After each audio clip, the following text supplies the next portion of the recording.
beautiful performance from Olga. Let's hear what the judges have to say. Any question or remarks, please? 굉장히 진짜 감상하면서 봤고요. 노래를 하시면서 그 움직임이라든지 그 표현이라든지 저희 심사위원까지 다 인식을 하시면서 섬세하게 놓치지 않고 하는 그 퍼포먼스가 굉장히 전 되게 인상적이고 정말 굉장히 잘 봤습니다. Next contestant, all the way from Germany, please welcome Madeleine. 안녕하세요. 저는 디저트 빵 마들린처럼 부드러운 마들린입니다. 네, 저는 독일에서 왔어요. 그래서 오늘 여러분께 제 플루트를 연주할 거예요.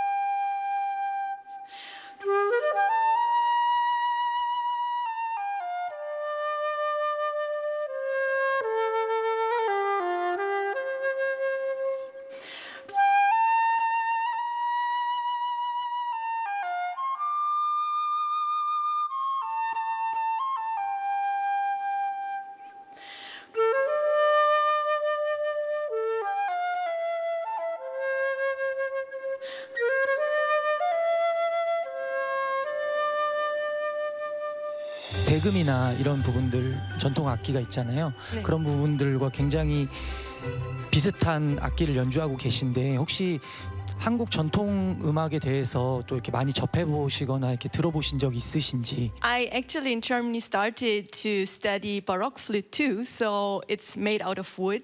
And when I came to Korea, it hit me all of a sudden that we have here in Korea the daegim too. I want to take the chance to actually start like playing the daegim or get into it. Actually, the flutes, wherever they come from, it's not something like you can divide. Everywhere it's the same. Music has no boundaries. So yeah, I want to.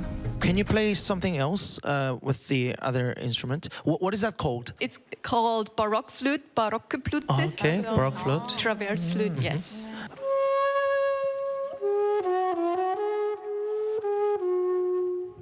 좀 완전 좋은데?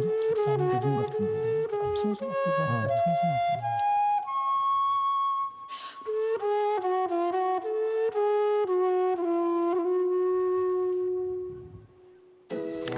Beautiful. Beautiful. Thank you very much. You can go now to the waiting room. Now let's call the next contestant to the stage, all the way from Burkina Faso. Please welcome Dembele Adama. Nice to meet you. What a nice outfit you have right there. Thank you. Yeah. Is that a traditional outfit? Yeah, it's original from Africa. Oh, okay. It's these two, from Burkina Faso. What are you going to perform for us tonight? I'm gonna perform on balafon and djembe. Okay, we'll look forward to it. Staff, please prepare the stage.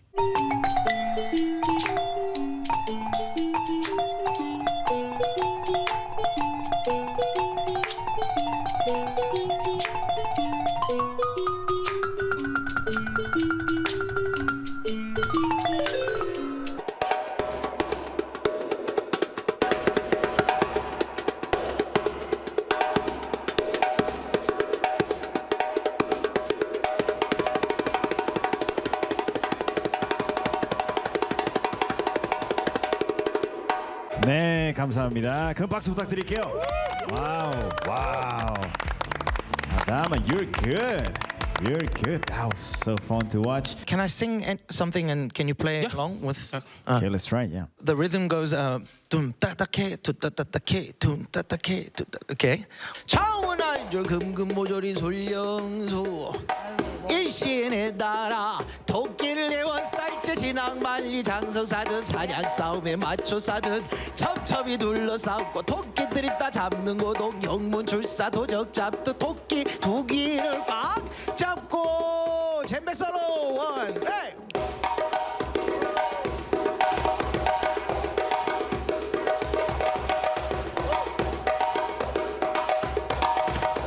All right. Oh, beautiful. Very good. Thank you. Beautiful. Big round of applause for Dembele Adama. Next contestant from Mongolia, and her name is Erdenemuk Holang.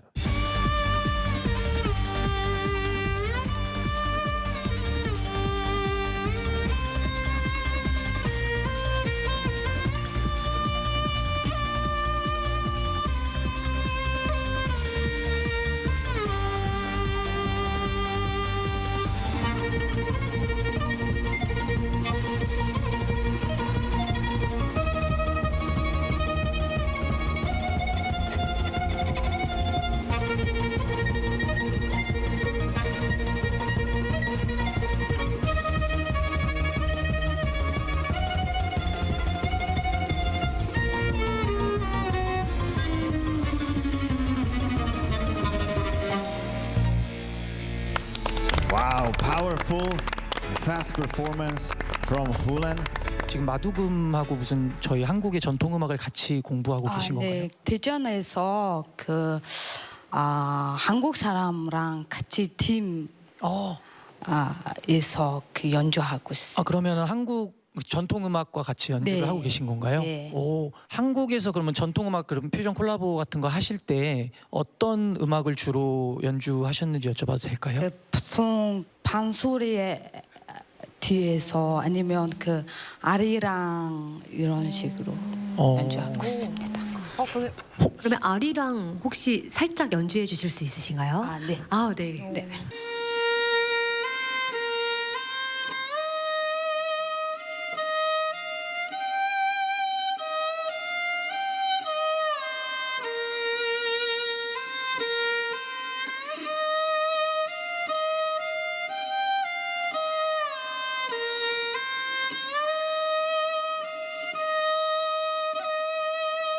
Wow. Next contestant comes all the way from England. Please welcome to the stage Ned Darlington.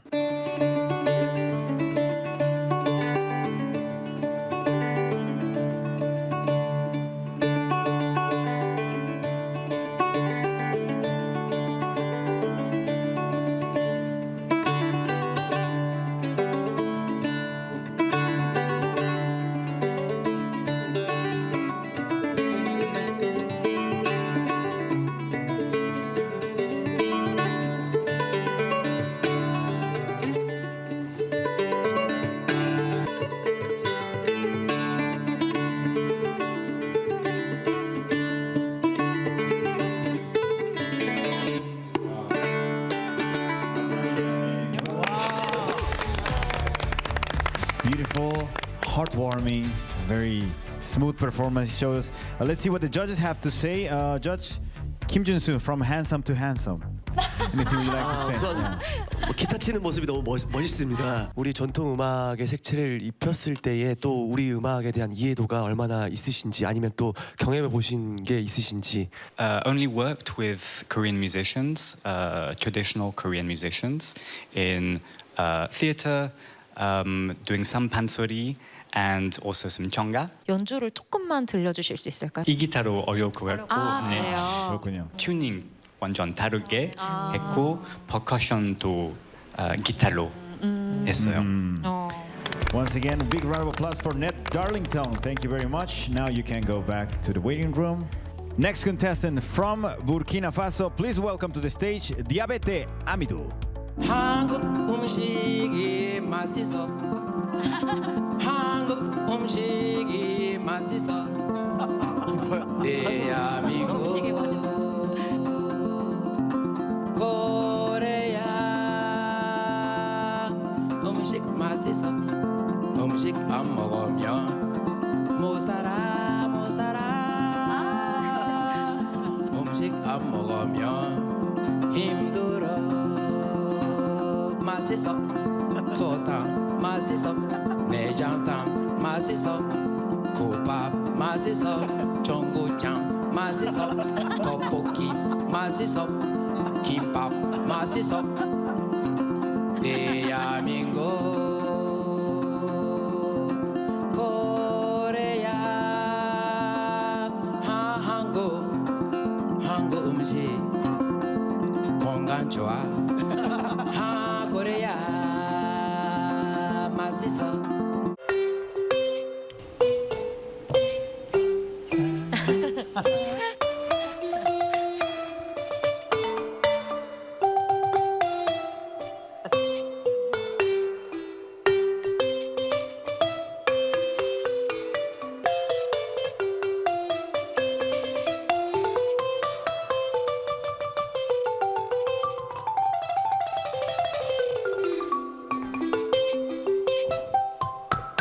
와우. 큰 박수 부탁드립니다. 아미도 와우. 멋있어. That was great. That was great. Let's hear what the judges have to say.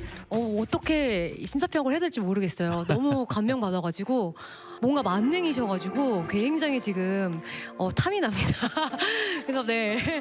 그리고 그 작사도 너무 귀엽고요. 다 쉽게 알 수 있지만 그래도 이제 한국 문화를 얼마나 사랑하시는지 그런 열정과 그런 마음이 느껴져서 더 감동스럽게 너무 잘 봤습니다. 네, 감사합니다. 네. 감사합니다. Thank you very much. Let's welcome the next contestants all the way from China. Please welcome Jin Jing.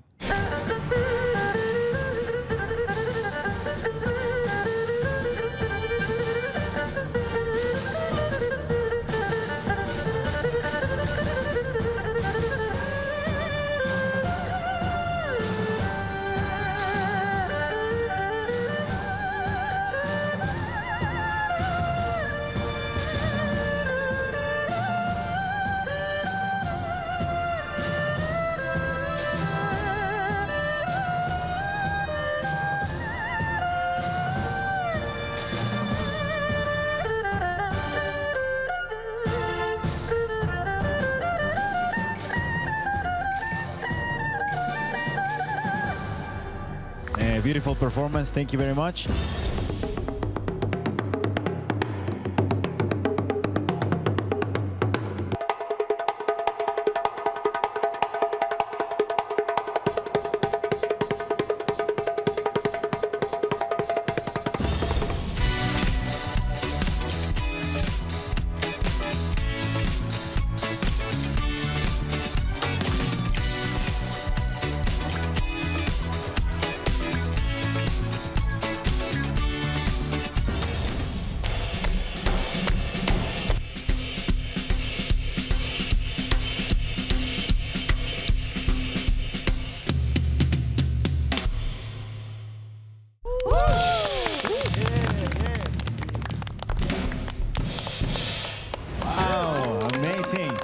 That was amazing. Juan, please. Next contestants come from Russia. Please welcome Alexander.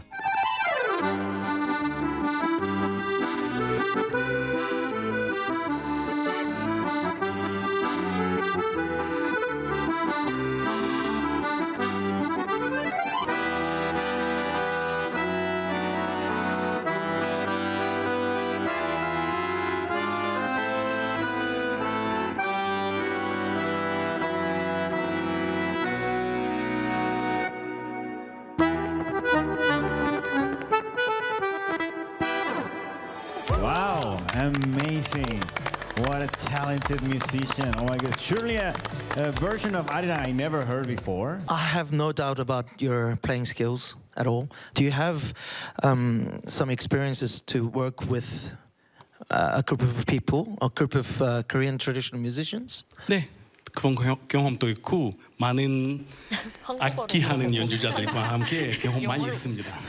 그리고 우리 대단한 아코디온 악기 덕분에 반주도 너무 잘 하는 악기입니다. 어느 악기랑 같이 잘 어울리고 어느 보이스나 보컬 다른 악기 잘 반주할 수 있습니다. 그러면은 그냥 뭐 잼이나 이런 부분들도 그냥 어떤 소리에 맞춰서도 연주가 가능하다는 말씀이신 건가요? 한번 해볼까요? 네, 네, 네.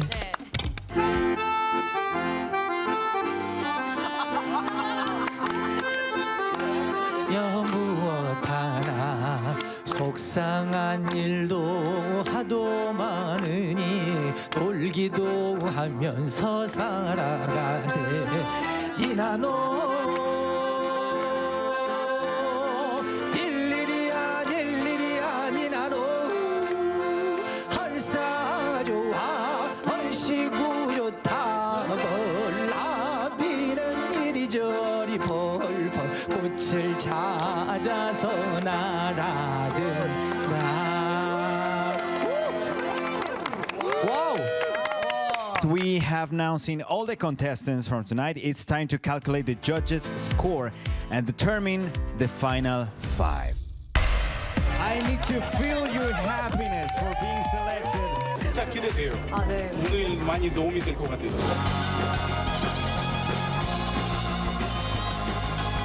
장다. 잘 모르실 수도 있으시니까.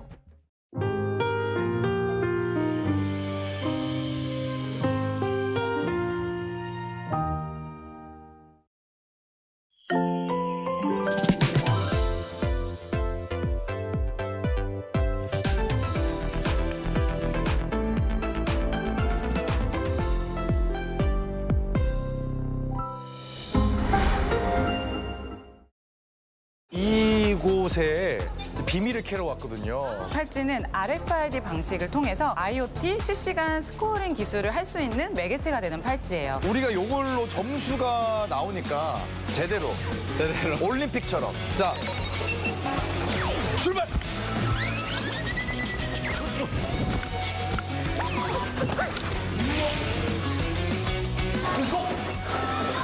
야, 뭐야, 너 왜 진심으로 해? 야! Look! Let's get it. Things are heating up as the rankings shift in real time.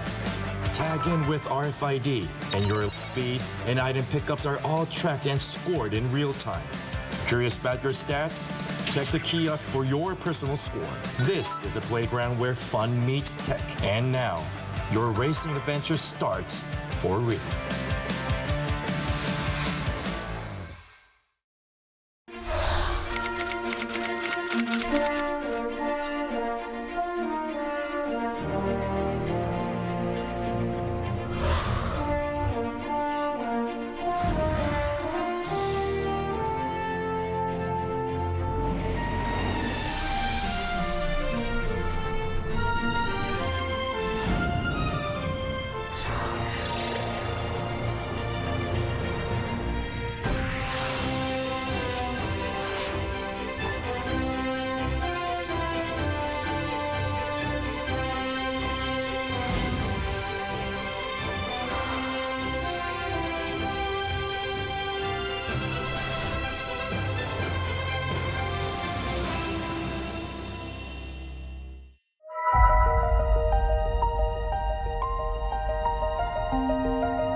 Hello and welcome to our morning edition of Arirang News. We begin with these stories making the headlines at this hour.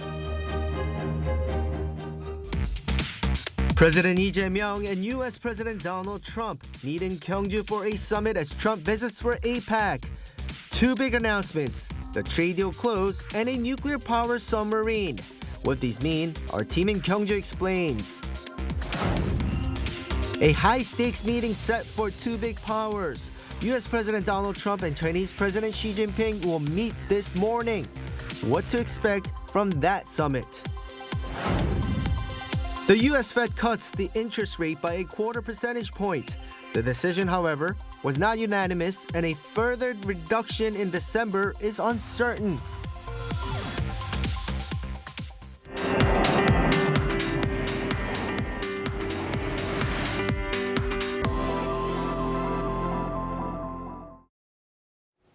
Good morning. We begin in Gyeongju, where APEC leaders have started to gather. A summit between President Lee Jae-myung and U.S. President Donald Trump on Wednesday resulted in a trade deal. Korea will make investments worth $200 billion in cash in return for lower U.S. tariffs on cars.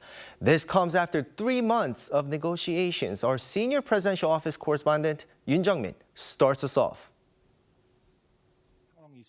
After the second summit between Presidents Lee Jae-myung and Donald Trump in just 2 months, a trade deal has been announced.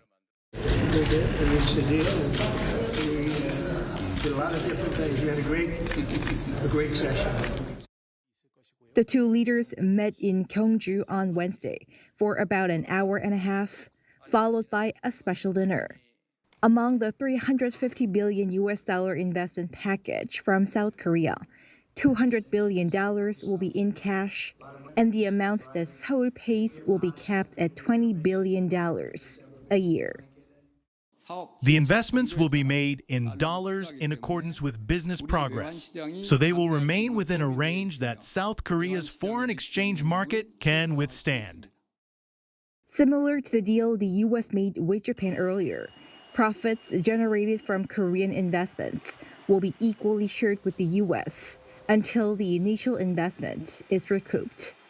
The remaining $150 billion will be dedicated to cooperation for shipbuilding. 대미 투자 확대를 통해서 또 대미 구매 확대를 통해서 미국의 제조 부흥을 지원하고 조선 협력도 적극적으로 해 나가도록 하겠습니다. As a result, the U.S. tariffs on South Korean cars will be lowered from 25% to 15%. The U.S. reciprocal tariffs will stay at 15%. Pharmaceutical and lumber items will be granted most favored nation treatment, and airplane parts and generic drugs will be free from tariffs. For Korea, there will be no additional opening of the market in the agricultural sector, such as rice and beef, given the sensitivity of the matter. The announcement came as a surprise, with not many expecting the outcome this time, following the nearly 3-month-long tug-of-war trade talks. Eyes are now on when the tariffs will be actually lowered. Yoon, Arirang News, Gyeongju. Security was also another major focus of the summit between Presidents Lee Jae-myung and Donald Trump in Gyeongju. It appears significant progress was made as President Trump revealed this morning that he had approved South Korea to build nuclear-powered submarines. Our presidential office correspondent Song Yoo-jin also reports this from Gyeongju. One of the key proposals President Lee Jae-myung raised during his second summit with U.S. President Donald Trump was South Korea building nuclear-powered submarines. 연료 공급을 허용을 해주시면 저희가 저희 기술로 재래식 무기를 탑재한 잠수함을 여러 척 건조해서 우리 한반도 동해서해에 해역 방어 활동을 하면 미군의 부담도 상당히 많이 줄어들 수 있을 것이다라는 생각이 듭니다. President Trump made it official on Thursday, posting on social media that he had, quote, given approval to build a nuclear-powered submarine, mentioning that the sub would be built in Philadelphia. Nuclear-powered submarines can stay submerged far longer and operate much more quietly than diesel-powered ones, making them harder to detect. But under the current South Korea-U.S. nuclear cooperation agreement, Seoul is barred from using nuclear power for military purposes and from producing or importing highly enriched uranium, the fuel needed for such submarines. In this context, President Lee asked for his American counterpart to advance substantive discussions on revising the decades-old agreement. Also high on the agenda was North Korea. While both leaders acknowledged that the highly anticipated meeting between President Trump and North Korean leader Kim Jong-un would not take place this time, President Lee again emphasized Trump's potential role as a peacemaker on the Korean Peninsula. 대통령께서 김정은 위원장과의 회담을 요청을 하고 언제든지 받아들일 수 있다라고 말씀하신 것은 그 자체만으로도 이 한반도에 상당한 평화의 온기를 만들어내는 것이기도 합니다. And I know you are officially at war, But we will see what we can do to get that all straightened out. I know Kim Jong-un very well. We get along very well. Yi first proposed the peacemaker and pacemaker framework during their August summit at the White House, calling on President Trump to help bring Pyongyang back to dialogue, while pledging that Seoul would help sustain the momentum. South Korea's presidential office says the results of the summit, including key points from the security talks, will be released as a fact sheet. Attention now turns to what tangible results the summit will deliver, as the government has been stressing a mutually beneficial agreement that protects national interests. 송유진, Arirang News, Gyeongju.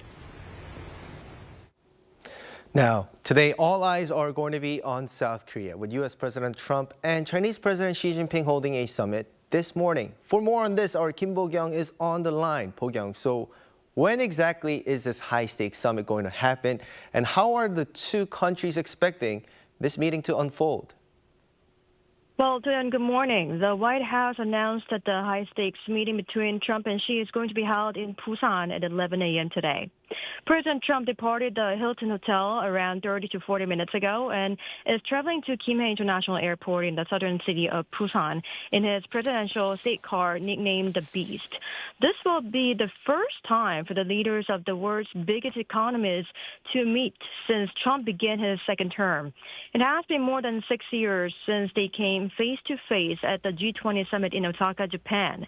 And the key point of their meeting is, of course, whether they will be able to yield a breakthrough in the quarrelsome trade relationship. During his speech at the CEO summit, Trump was optimistic that the two superpowers could make a deal, as was the Chinese spokesperson, who said China would make efforts to ensure a positive outcome. Listen to this. President Xi of China is coming tomorrow here, and we're going to be, I hope, making a deal. I think we're going to have a deal. I think it'll be a good deal for both. And that's really a great result. You know, that's better than fighting and going through all sorts of problems. And we are willing to make joint efforts with the United States to ensure the meeting produces positive outcomes and to provide fresh guidance and new impetus for the stable development of China-U.S. relations. Right. Now, what are the top agenda items that will be discussed between the two? Right. Well, there are several, and with the main framework of a potential trade deal already agreed during U.S. Treasury Secretary Scott Bessent and Chinese Vice Premier He Lifeng's meeting in Malaysia, now we need to see whether the two leaders can finalize the deal. The biggest part is the issue of tariffs. China, the world's largest rare earth exporter, previously announced a major expansion of export controls effective from December 1st, to which Trump said he would impose an additional 100% tariff on Chinese goods from November in response. This has been managed, with Bessent having said that China is expected to defer its export controls on rare earths and avoid the tariff that Trump has threatened to impose on Chinese goods. And all eyes are on whether this issue gets fully dealt with in today's meeting. Trump already hinted at cutting tariffs imposed on China over fentanyl from the current 20% to 10%, while aboard Air Force One on Wednesday, saying he believes China will be able to help the U.S.'s fentanyl situation. Meanwhile, China's state-owned grain company COSCO Group recently purchased 180,000 tons of U.S. soybeans, the country's first purchases from this year's U.S. harvest. Possible agenda items could also include easing U.S. export controls on software to China and a coordinated reduction or withdrawal of the hefty port entry fees that both countries have imposed on each other's shipbuilding and trade industries. Well, this is all from me for now, but I will bring more updates in our later newscast. Back to you, Doyon. Thank you. Do keep us updated. Now, South Korea, the U.S., and Japan have reaffirmed their cooperation during a trilateral foreign ministers meeting held in Gyeongju on the sidelines of APEC. Foreign Minister Cho Hyun met with U.S. Secretary of State Marco Rubio and Japan's new Foreign Minister Toshimitsu Motegi, marking their first trilateral gathering since Japan's new leader took office. Cho said it was meaningful to hold the meeting shortly after Japan's cabinet reshuffle and proposed stronger cooperation to bolster regional supply chain resilience and address joint challenges across the Indo-Pacific. Rubio and Motegi reaffirmed their commitment to work together for peace, stability, and prosperity in the region. The three ministers agreed to maintain close coordination on North Korea upholding the goal of complete denuclearization and to continue diplomatic efforts to ensure peace and stability through dialogue and consultation. From ancient Silla to APEC 2025 Korea, Gyeongju is proving that tradition never fades, rather it transforms. A dazzling Hanbok fashion show brought Korea's cultural beauty to the world stage. Our Park Hyo-bin was there. Under the glow of night lights, models in Hanbok, Korea's traditional attire, brought the country's timeless elegance to life. Gyeongju, the ancient city of Silla, once again shines as Korea's capital of culture. Ahead of APEC 2025 Korea, a Hanbok fashion show was held on Wednesday evening on a floating stage over Gyeongju Bridge in Gyeongju. It's my first time seeing a Hanbok fashion show in person. My kids really enjoyed it too. I realized how beautiful Hanbok can be. It was a refreshing and joyful experience. Set against the backdrop of the Silla-era bridge connecting the royal palace and the city gates, the runway was designed in the shape of the Korean letter Hyut. The show featured 5 symbols of Korean heritage: Korean traditional clothes, architecture, food, paper, and the alphabet with advanced technology. This show stands out from traditional ones. Its theme is Inheriting Tradition, Flying with Technology. It features royal Silla costumes, APEC commemorative Hanbok, AI-designed pieces, and drone displays showing a new future for Hanbok culture. The event was attended by South Korea's First Lady Kim Hae-kyung, the spouse of Canada's Prime Minister, and other distinguished guests from home and abroad, as well as locals. The world put the spotlight on Hanbok, sharing the beauty of Korea's tradition with the global audiences. Gyeongsang-buk-do province is home to materials like silk and rami that have long supported Korea's hanbok industry. We hope to share this cultural legacy with the world. Linking past and present, Hanbok is a living symbol of Korea's cultural spirit and evolving identity. The Hanbok fashion show brought together Korea's timeless heritage with cutting-edge technology. It's also a stage for cultural diplomacy, sharing the beauty of tradition with the world. Park Hyo-bin, Arirang News, Gyeongju. Now, many other cultural events are also taking place across Gyeongju City, and one standout is a media art event where visitors can enjoy the city's night view to the fullest. Our culture correspondent Park Gon-woo also takes us there. When night falls on Korea's ancient capital, Gyeongju, the city once home to kings and queens awakens, not through rituals or history, but through light.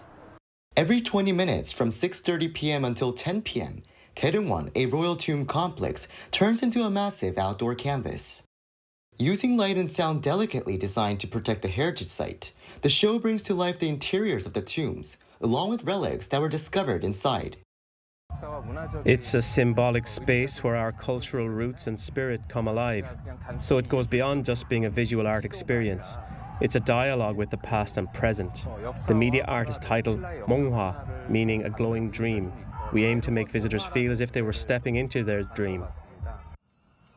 As the stunning media art show continues, trying on this traditional Silla Dynasty outfit, complete with its golden accents, is a fantastic way to truly immerse yourself in Gyeongju, the capital city of Silla, with 1,000 years of history. Those who want this immersive experience can try it out after registering on site on a first-come, first-served basis before the weekend shows.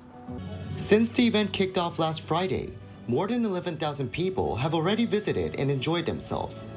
I bet this is the first media art show ever held at a tomb anywhere in the world. I wish events like this are held regularly so that the city can grow even further. It'll be a good way to promote Gyeongju to a wider audience. Around a fifth of the total visitors have been foreign nationals, coming from near and far during the APEC event. I really like the thing on the hill, so the whole sound and music kind of really worked well together. Switzerland is not really known for light and art displays. Creating an inspiration. I think my friends would like it. Yeah, I will definitely show them video of this show. As night falls on the ancient capital, Gyeongju's royal tombs come to life, where 1,000 years of history meet the glow of modern light, through November 16th, illuminating the city's path toward the next 1,000 years. 박건우, Arirang News, Gyeongju.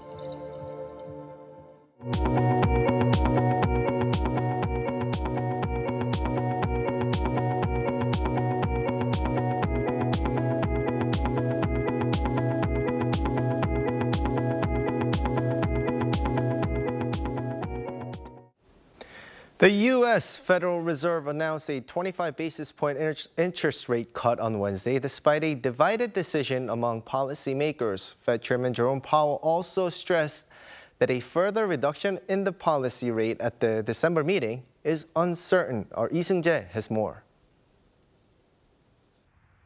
The U.S. Federal Reserve announced a quarter-point interest rate cut on Wednesday, marking a divided decision among policymakers.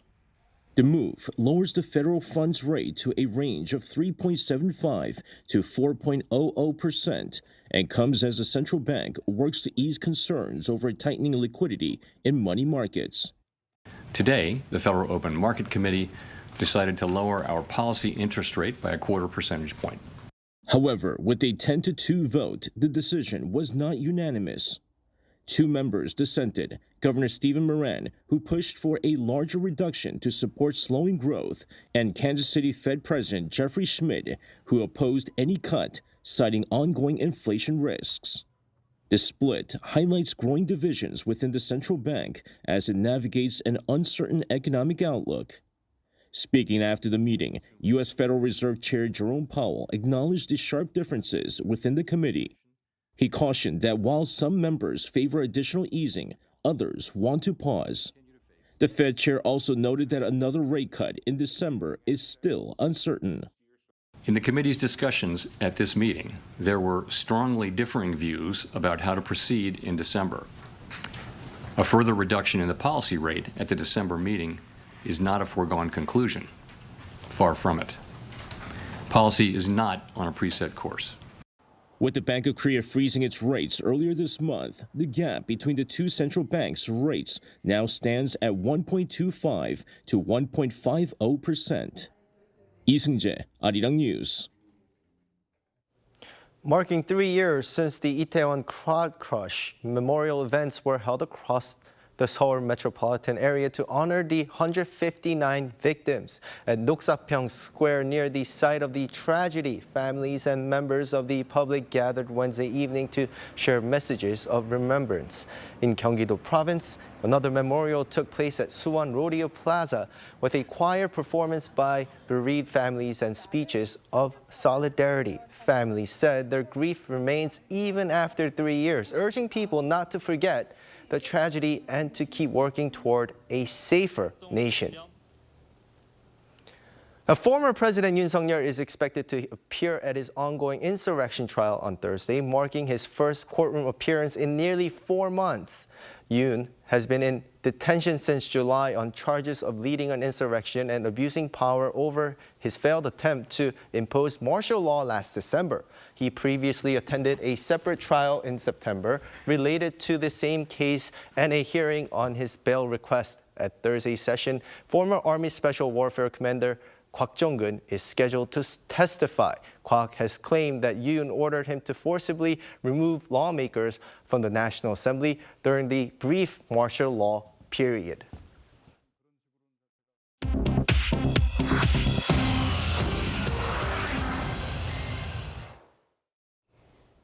Good morning, I'm Chu Ji-hyun, and this is The World Now.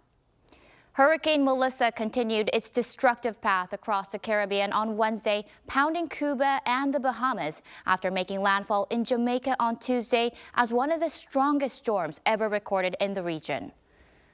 Officials report at least 23 deaths in Haiti, 8 in Jamaica, and 1 in the Dominican Republic as flooding and landslides devastate communities. Melissa, at one point Category 5 hurricane with 185-mile-per-hour winds, has now weakened to Category 2 but remains highly dangerous. The U.S. National Hurricane Center warns of storm surges of up to 7 feet and flooding across southeastern Cuba and the Bahamas.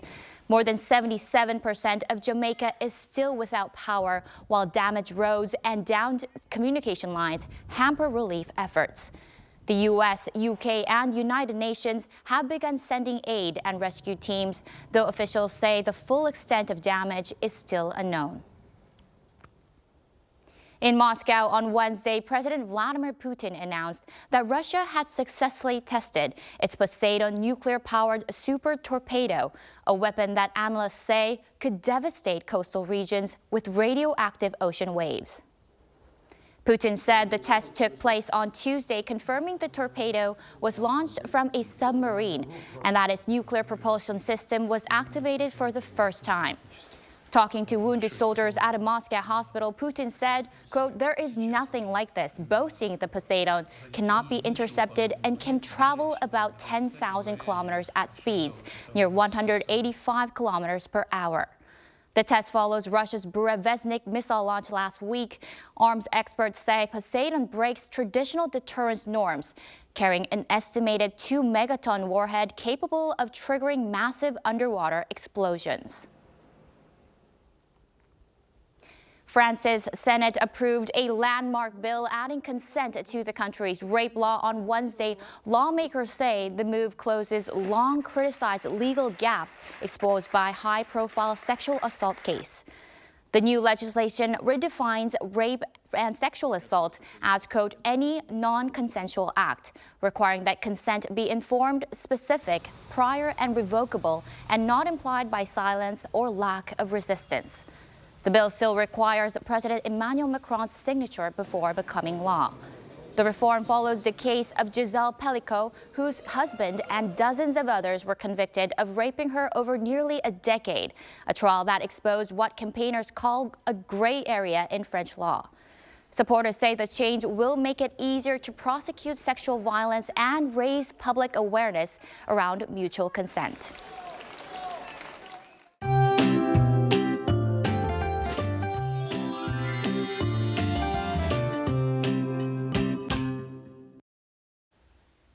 Today we are finally settling into a classic late autumn day, but we surely needed to wear a warm jacket on the way out this morning. Temperatures will warm up by about 10 degrees or even more, making for a pleasant and crisp afternoon. But remember to regulate your body temperature with outer layers. Gyeongju, where the APEC summit is taking place, had a chilly start to the day, but it is warming up nicely. And that warming trend should continue through Saturday under a fair amount of sunshine. And this afternoon, most areas will warm up to nearly 20 degrees Celsius with more clouds rolling in for the southern parts of Korea. Seoul, Daejeon, Daegu will be topping out at 18 degrees, Busan, Jeju at 21 degrees. Now, the weather will hold steady through the weekend, giving us beautiful late autumn conditions. Meanwhile, rain is forecast to return late tomorrow night into Saturday morning for the central region, Jeollado, and Jeju Island. And that's going to bring another batch of cold air to the country early next week.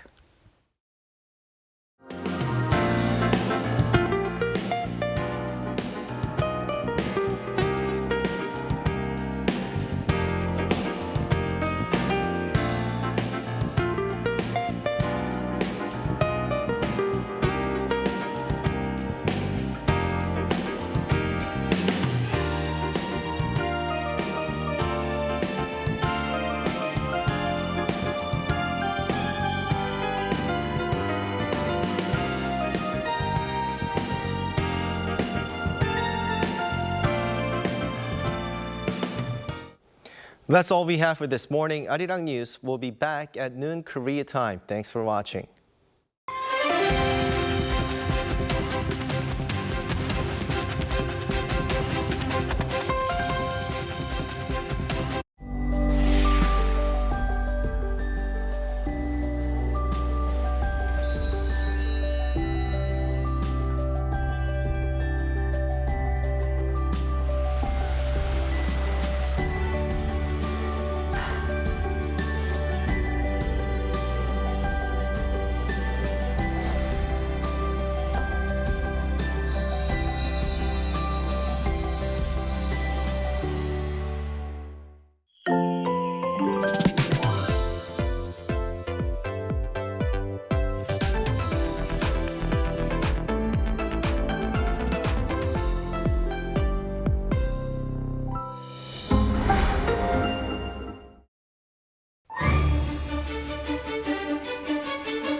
앞으로도 한미 관계는 동맹의 현대화, 미래형 포괄적 전략 동맹으로 발전돼야 된다고 생각합니다.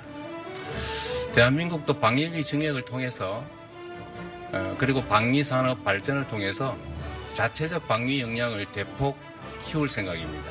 I just want to thank you again for the welcome, and I wanted to say we've been friends for a long time, and you are going to be a great president. You already are. And if we can do this together, then you'll go down as the greatest of them all, and we'll try and make that happen. Thank you very much. Great honor.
제주 영어 교육 도시의 중심 NLCS 제주에서 세계 명문대 출신 엘리트 교사진과 해외 커리큘럼으로 전 세계 상위 1%의 학사 성과를 달성하고 있으며 졸업생들은 세계 최정상급 대학으로 진학하고 있습니다. 전인적인 성장과 함께 꿈을 찾아가는 특별한 교육의 가치. 글로벌 동문 네트워크로 계속됩니다. NLCS 제주가 명문대 진학의 길을 열어갑니다.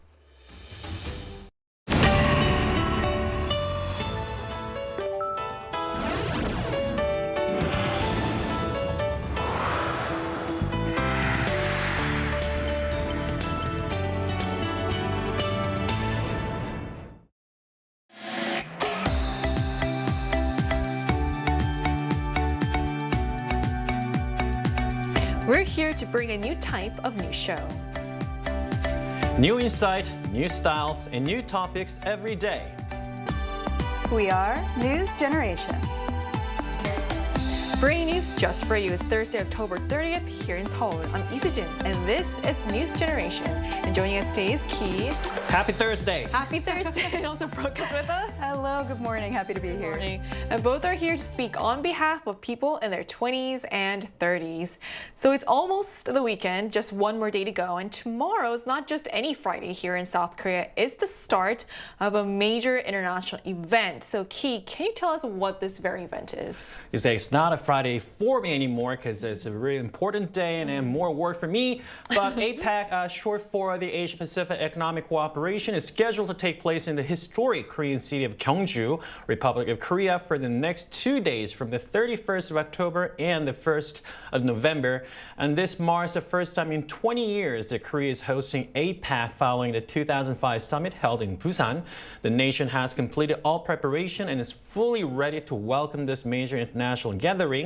APEC brings together 21 member economies across the Asia-Pacific region. The 2025 meeting is seen as particularly important because of growing geopolitical and economic uncertainty, and hosting in Gyeongju, or the old capital city of Shilla Kingdom, highlights Korea's strategy to showcase this blend of historical culture and modern innovation. And as a matter of fact, I went down to Gyeongju for some of the pre-events that took place for this APEC this Monday, and it was quite amazing. Long trip, no accommodation, but it was great. What was your favorite part of it? I mean, there's a lot of other corporation that has to do with, of course, sponsoring this big event. So I was part of it, but then because of that, I had to leave 3 in the morning, drove down there for 4 hours. So that's dedication. Wow. That was dedication. APEC for Korea, yes. Right, so it's like you said, it's been 2 decades since Korea last hosted APEC, so there's definitely a lot of attention how the country will present itself this time. It really feels like a big moment for Korea, especially with all the preparations that have gone into this. And you can really tell that the expectations are quite high. So how do you feel about the event taking place in Korea so soon, Brooke? Well, I'm excited that it's finally here. I feel like we have mentioned it many times in the last few weeks on NewsGen. We've all been really looking forward to this big event for Korea. And I think it's particularly special because of the host city. So it's going to take place in Gyeongju, and this is known as the Museum Without Walls. And that's due to the city's rich history, cultural heritage, and of course, as you're seeing, the natural beauty. It is just a gorgeous place. And it's one of those places that perfectly blends Korea's ancient heritage with its modern present. So I think having world leaders gather together for APEC in this really special historic city, it feels symbolic because it's almost like Korea's past is going to be the backdrop for the future of the Asia-Pacific region. And I think a lot of the buzz comes from the national pride associated with that. I think that was very well said. So I can imagine there's a sense of excitement, maybe even a bit of pressure since it's been 20 years. And the city of Gyeongju must be buzzing right now. It's not every day a city gets to host such a major international gathering. So let's take a look at the screen to learn more.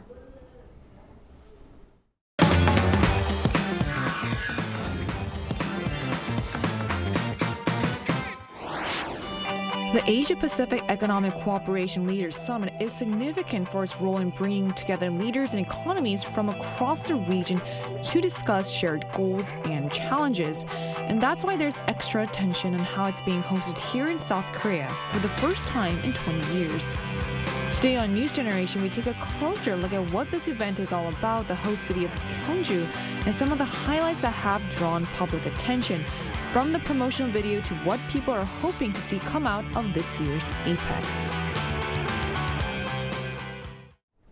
As we just saw in the video, preparations are in full swing in Gyeongju, with the city bustling and every detail being fine-tuned as it gets ready to welcome leaders and delegates from across the Asia Pacific. From organizing venues to coordinating security and logistics, it's clear that a lot of effort has gone into making sure everything runs smoothly. But before we dive into the details of this year's summit, let's take a step back first. So could you remind us what APEC actually is, what it represents in the broader context of the region and global economy key? Sure.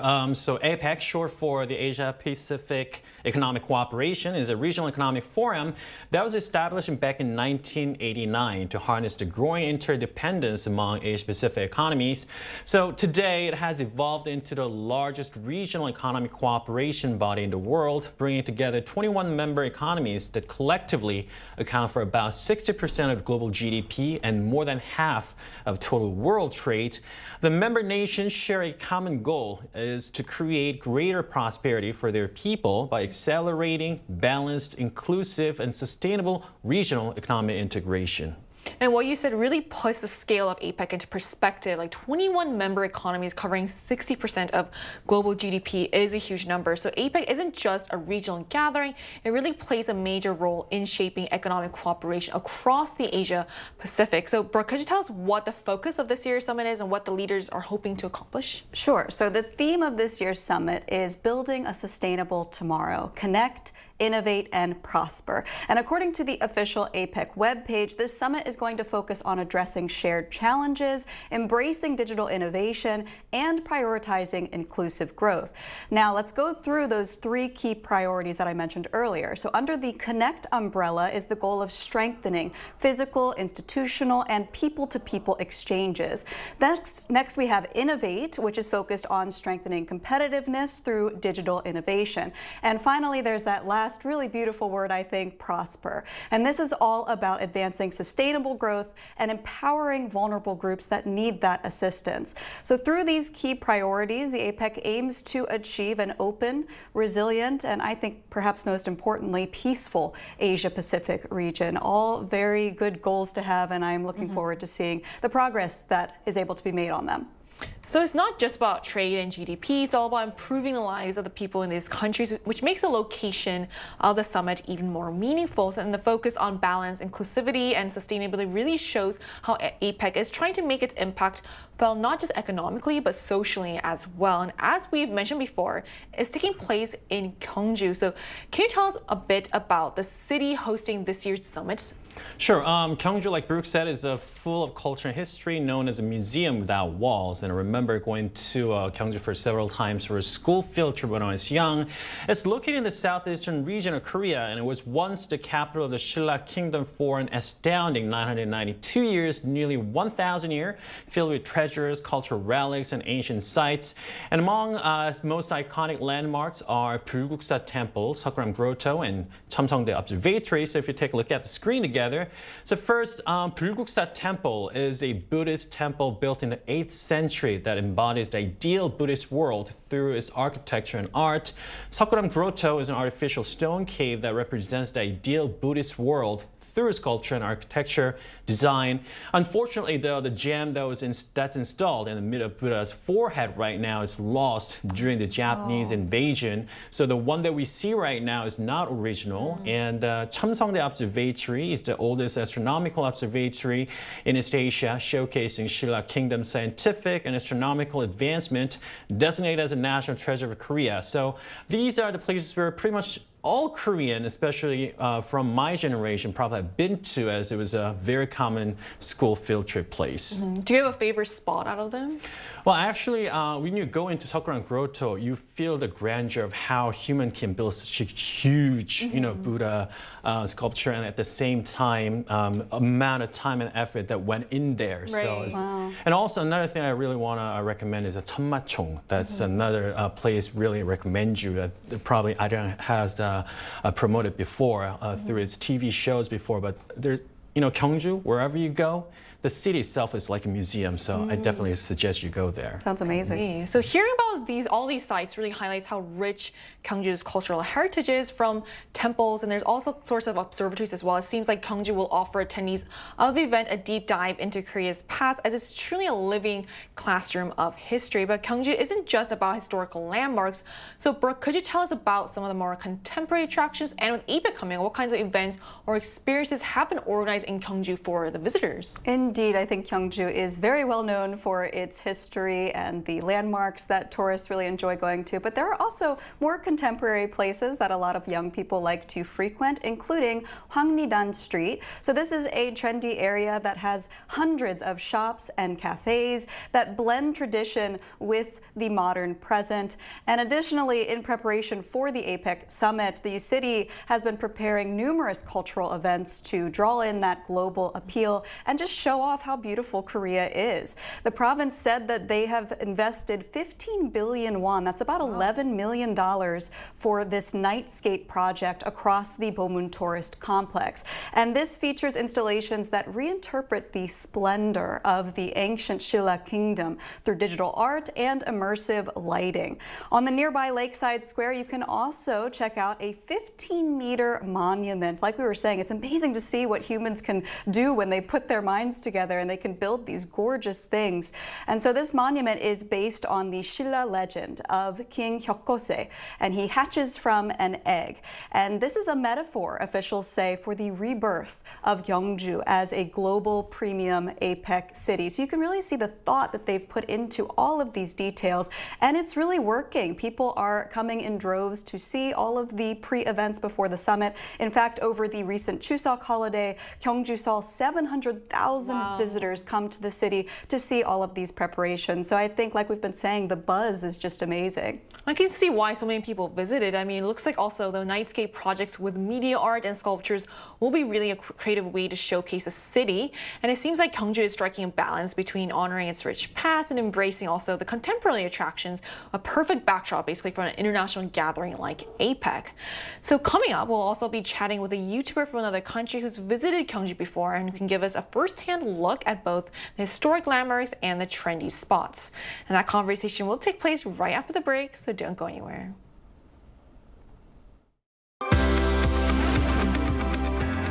NewsGen wants to hear from you. Go to YouTube and search out channel Arirang News. Click Posts and cast your vote in the poll. Make a new type of news with us. Joining us today is Majid, a YouTuber who creates content about life and culture in Korea. Hi Majid, thank you so much for connecting with us today. Hi, thank you so much for having me, and it's good to be back at Arirang. Thanks a lot. Great to have you back. So you've been to Gyeongju before, so how would you describe the city? Actually, I have been to Gyeongju quite a few times, and surprisingly, I'm even going to Gyeongju tomorrow. And I'm really excited for APEC, and I'm really excited to go to Gyeongju and explore the city overall. So as you guys were talking about, that it is a city, it's called as a museum without wall, and it's full of, history. And wherever you go in Gyeongju, it's just, full of history. So for me, describing Gyeongju in one line or one sentence would be difficult. So I would describe it in two sentences. So Gyeongju, first of all, I call it, it's a city where time travel is possible. And why I say that, I guess because Gyeongju is a city that is rich in history, especially the Shilla dynasty. So wherever you are in Gyeongju, you see something about Shilla dynasty. You see something about history to a point that sometimes it feels like maybe some queen or king from Shilla dynasty will just come right in front of you. So there are so many, and I respect that they have preserved history really well in Gyeongju. So for me, Gyeongju is a city where time travel is possible. So if you want to go back in time, Gyeongju is the city. And secondly, I would say it's a city which is the most Insta-worthy or Instagrammable city in Korea. So, I've been living in Korea for a while, but Gyeongju is one of those cities that make me feel like a traveler. So that's why I always love going back in Gyeongju. And it's so Insta-worthy, like whether you are in Daejeon or whether you are in Hwangni-Dangil or in Cheongseongdae, it doesn't matter. Wherever you take a picture, I bet you will get like 1,000 likes because it's so pretty. So a city where time travel is possible, and the most Insta-worthy city is Gyeongju. That's how I describe Gyeongju. All right, thank you, Majid. Obviously, you're so well experienced. And let's say if someone is visiting Gyeongju for the first time, what's the one place they absolutely have to see or visit, or one thing they really shouldn't miss eating? One place that's really difficult to choose one place. There's so many things. And in Gyeongju, there's actually everything for every kind of person. Let's say if you are into history, I would say try to go to Cheongseongdae. As you guys were explaining, Cheongseongdae, it's like the ancient and one of the oldest astronomical observatory that was built in Shilla dynasty. So especially at night, Cheongseongdae is so pretty. It's illuminated in night. and you appreciate like even people in Shilla dynasty, they didn't have Google Maps, they didn't have Google Earth, but they were still observing stars, they were forecasting weather. So Cheomseongdae, if you are into history, is a must visit spot. But like, if you are into shopping, I would say Hwangni Dangil. If you are into adventure, I would say Gyeongju World, which is an amusement park. So there's always something to do for everyone. But Cheomseongdae, I would say it's a must visit place. Or if you're into religion, I would say Bulguksa Temple or Soggurom is another cool place to see. Well, I really love your description of Gyeongju being a place where you can time travel. But speaking of traveling, for those planning a trip there, what are some ways that you can get to Gyeongju by KTX, plane, or bus? Can you give us some information on that? Actually, now, because as you were saying, there's a buzz is real. Everyone wants to go to travel. So I'm glad you asked me the best way is to go to Gyeongju. So I would say, first of all, if you are coming from Seoul, I would say, or from Busan, I would say, KTX is a nicer way. If you can take a KTX and then you can go to Gyeongju. You can, if you want to see more like, beauty of Korea, you can take a bus. Bus is another cool spot. Or you can even go to Ulsan, and from Ulsan, you can take a bus, or you can go to Busan by flight. And from Busan, you can take a bus to Gyeongju. So from Ulsan to Busan, you can take a flight from Seoul to those cities and then take, by bus, you can come to Gyeongju. But with KTX, you can actually take a KTX, which is the fastest way from Seoul to Gyeongju, and enjoy the beautiful city of Gyeongju, and especially the APEC. And I hope more people will go now. And as you were saying in Chuseok, there were 700,000 people. Wow. And I'm really glad more people are going and traveling to Gyeongju. I also really appreciated how you described Gyeongju as being a place where you can time travel, as well as it's very Instagrammable, which is also very appealing to a lot of young people watching, I'm sure. And also, thank you for sharing really practical tips on how to get there as well. And as always, thank you so much for joining us today. Thank you. Thank you so much. And thanks a lot. So we just spoke with a young person who's visited Gyeongju, and they shared their impressions of both the city's historic treasures and its trendy spots, giving us a first-hand look at what makes this city so unique. And we've also discussed the significance of this year's APEC and why Gyeongju was chosen as the host city. And another topic generating buzz is the role of the promotional ambassadors as well as the promo video. So can you tell us why? Sure. This year's ambassador, although amongst a lot of other ambassadors, was the K-pop icon G-Dragon. And according to the APEC Organizing Committee, G-Dragon embodies creativity and innovation, the values that align perfectly with APEC's vision of sustainability and global connectivity. And he was chosen for his reputation as an experimental and boundary-pushing artist, noted for bold projects such as transmitting his music into outer space, making him a fitting representative of APEC's forward-looking spirit. And not to mention other famous figures which we'll be telling you later in the video, including the President of the Republic of Korea, Lee Jae-myung, and the video definitely went viral. So there's a lot of people that took part in this, and G-Dragon's experimental and boundary-pushing work, like sending music into space, definitely makes him a fitting choice to represent the event globally. And this choice also shows how APEC is trying to blend cultural influence with diplomacy, bringing in a figure who resonates internationally as well as at home. So now, Brooke, could you tell us more about the video itself? What kind of story or message did it try to convey? Sure. So I think this promotional video really caught people's attention because it wasn't this formal, stuffy government video. It was very stylish and cool, and I watched it. It seemed like almost a short film. It's only a minute and 15 seconds or so long, but if you haven't seen it before, I'll describe it for you. So it starts with, as you can see, G-Dragon entering. He is dressed like a pilot, and he is walking into a traditional Korean-style restaurant. And inside the restaurant, we have some very famous Korean celebrities like DJ Peggy Goo, the legendary soccer player Park Ji-sung, and also we have Park Chan-wook, who is a famous filmmaker. Additionally, the chef himself is An Sung-jae, famous chef here in Korea, and he serves up a dish that looks like Cheomseongdae, which we've been talking about a lot today. So then G-Dragon, he sits at the table, he says, "Welcome to APEC," and he's interrupted by, as you just saw, Jang Won-young dressed in a hanbok, and she says, "Can you please move your 2025 vehicle?" And then we see Lee Jae-myung. He's the one who's directed escorting the vehicle outside. The president of Korea, really a very cool scene, and he directs the plane back into a set of planes that represent all of the other countries. And it ends with saying, the world comes to Korea. So just a really powerful message that highlights Gyeongju as the destination. And I think what impressed people the most about this is that was a cast of pretty big characters, right? Really famous people. None of them took appearance fees for being in that video. And I think that just goes to show the dedication and the desire to promote Korea's image to the world selflessly. That's all they wanted, was just to show their national pride. Right, you can really tell just by the video like how everyone's been coming together to really put in a lot of effort into making this really, the best as it could be. And as we've seen in the video as well, APEC isn't just about diplomacy, it's also a chance to showcase Korea's culture, innovation, and vision for a sustainable future. So it'll be interesting to see what lasting impact this year's event leaves behind. So from historic Gyeongju to the global spotlight of APEC, it's clear that this event is more than just a meeting.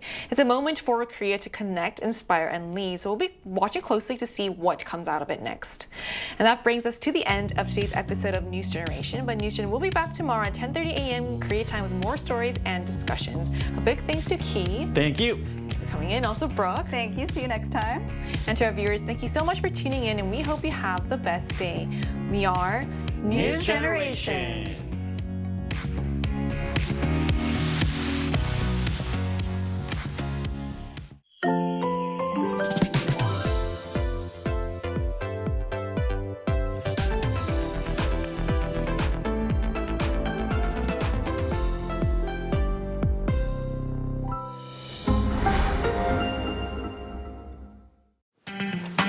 갈까요? 갈까요? 갈까요? 갈까요? 어디 가요? 한글 만나러!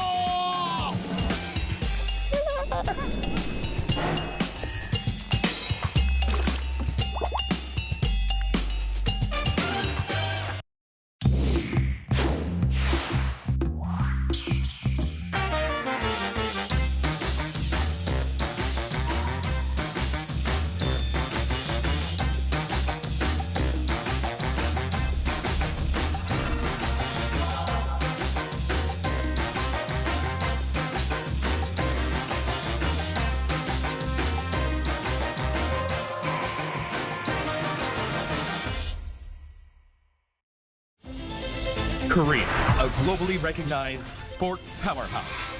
Behind the dazzling achievements, there's always an invisible force at work.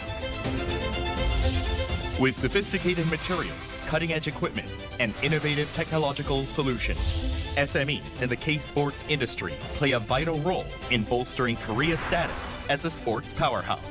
By integrating AI technology, they unlock athletes' potential and enhance performance, elevating the sports environment to the next level and opening new markets in the sports industry.